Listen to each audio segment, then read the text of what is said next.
Nasunog ang bahagi ng Cebu Doctors University Hospital kagabi. Kaya ang mahigit 200 nilang pasyente kinailangang ilikas. Yan at iba pang balita sa probinsya ang tinutukan ni Bobby Nalzaro ng GMA Cebu. Pasado alas 8 kagabi nang masunog ang bahagi ng Cebu Doctors University Hospital.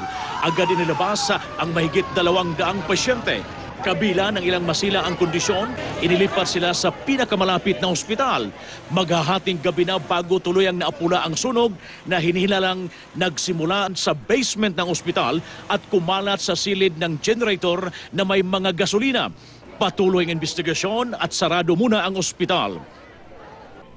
Sa Cebu City pa rin, mahigit 1 milyong pisong halaga ng hinihinalang shabu ang nasabat mula sa isang ginang. Nadatnan ng mga pulis ang suspect na may kasamang lalaki na hinihinalang buyer. Bukod sa 100 gramo ng shabu, may nakumpiskaring weighing scale, ilang supot at ang 500 pisong buy-bust money. Todo tanggi ang ginang na kanya ang shabu. Mahaharap siya sa patong-patong na kaso.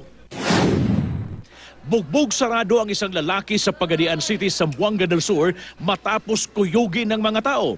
Naaktuhan daw kasing nanggagahasa ng 14 anyos na dalagita kagabi.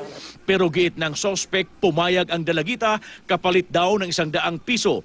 Itinanggi ito ng biktima. Nagsampa na ang DSWD ng reklamo laban sa sospek. Dahil pumayag man o hindi ang biktima, sabit pa rin ang sospek dahil minor de edad ang dalagita. Sa Zamboanga City, isang elementary student ang nagsumbong, minulustiya raw siya ng kanyang guro.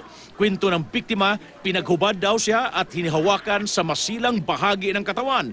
September pa raw iyon nangyari, pero ngayon lang siya nakapagsumbong dahil sa takot.